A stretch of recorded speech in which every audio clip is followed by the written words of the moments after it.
whether we use the word crisis, maybe we should then use the word challenge. Our challenge is, how do we move from 6.5% growth rate to 8.5%?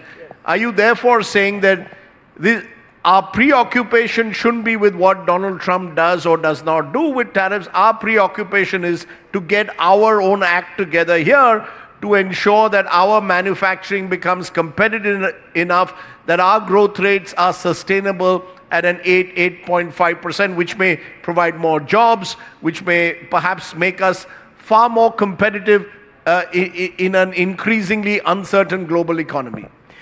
Well, let me comment on on these areas. One is very clear that what President Trump has done is upended the existing, if you like, rule-based trading system.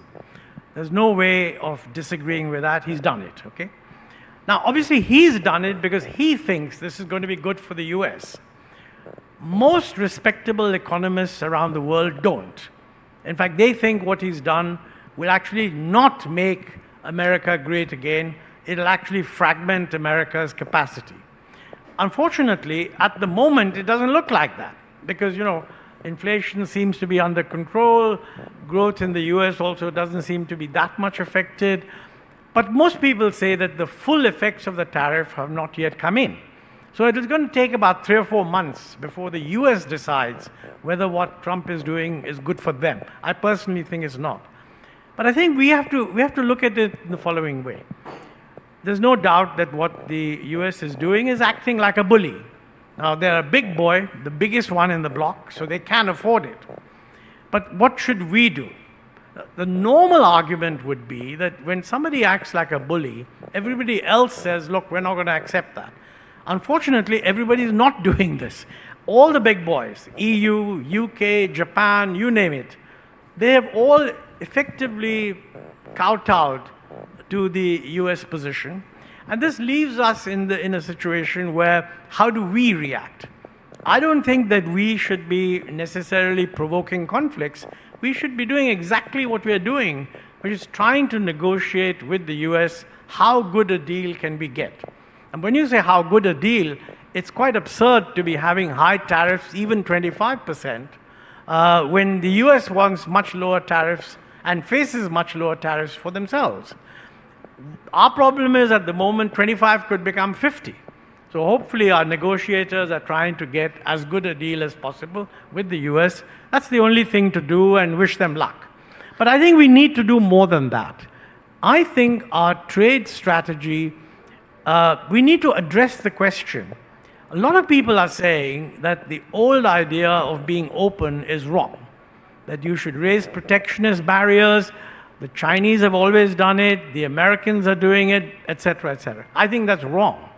I think we should be linking up with a non-US part of the world and saying, look, let's integrate and open up with each other. So in that sense, I think the UK FTA is a very good example. I think we should conclude an FTA with EU as quickly as possible. And I think we should also look eastward. Now, I can understand that there's a political difficulty in doing RCEP because our industry opposed, I'm told, I don't know, but I'm told, that industry was very opposed to any free trade agreement which had China in it because they feel China is difficult to compete with. But we could join the comprehensive progressive trade partnership, the CPTPP, which includes Japan, which includes Korea, which includes Australia, which includes other countries. Now, this would be a very major signal. Those who say that India is wedded to closed markets, if you want to give a signal that we are not, in my view, we should apply to join the CPTPP. So we diversify our trade. Hang on, CPTPP is not just about tariffs. Far too much of our intellectual thinking in the country is based on the assumption that open trade means lowering tariffs.